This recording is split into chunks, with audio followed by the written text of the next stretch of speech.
मध्यंतरी मी आणि माझे एक मित्र हे अशोक मामा म्हणजे आपल्या फिल्म इंडस्ट्रीचे अशोक सराफ यांच्याकडे एका पिक्चरची स्क्रिप्ट घेऊन गेलो होतो.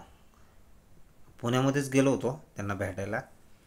आणि भेटल्यानंतर असं झालं की त्यांनी एक आम्हाला प्रश्न विचारला की मी तुमच्या पिक्चरमध्ये काम का करू, म्हणजे काय वाटते तुम्हाला की नाही का.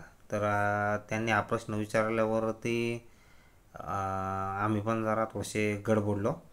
आणि अशोक मामा म्हणजे अशोक सराफ हे आम्हाला म्हणले की हो का, माझ्या घरामध्ये आहे ना एवढी अशी स्क्रिप्टच्या वायांची थप्पी लावलेली आहे.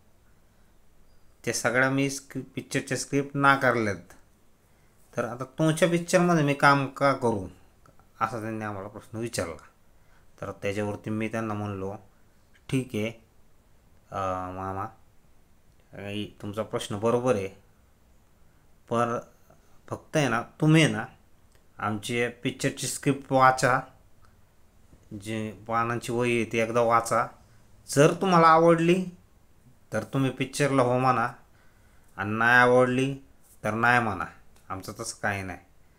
आणि मग त्यानंतर ते म्हणले हो बरं हे ठीक आहे, आणि जर तुम्हाला ती स्क्रिप्ट आवडली नाही तर तुम्ही आहे ना ख्या जी थप्पी लावली तुम्ही तुमच्या घरात तिथं, त्या थप्पी सगळ्यात शेवटला ती आमची वही ठेवून द्या.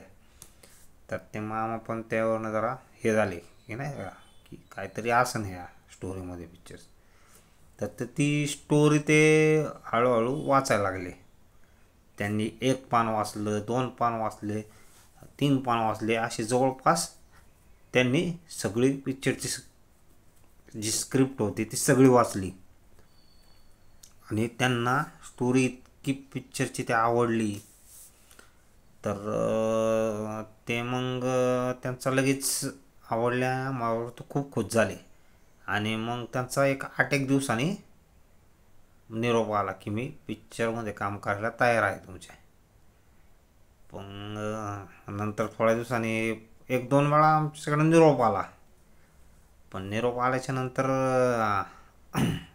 आम्हाला जे निर्माता होता तो म्हणजे आमचं काही जमलं नाही. तर आम्ही पण गडबडलो. शेवट आमचा नाईलाज झाला. आणि मग जे आमचं स्वप्न होतं की अशोक सराफांनी आमच्या सिनेमात काम करावं, हे आमचं स्वप्न म्हणजे थोडक्यात पूर्ण झालं नाही. पण तरी एक त्यांना भेटल्याचा आनंद तर आहेच. आणि अशा प्रकारे ही आमची एक घटना घडली.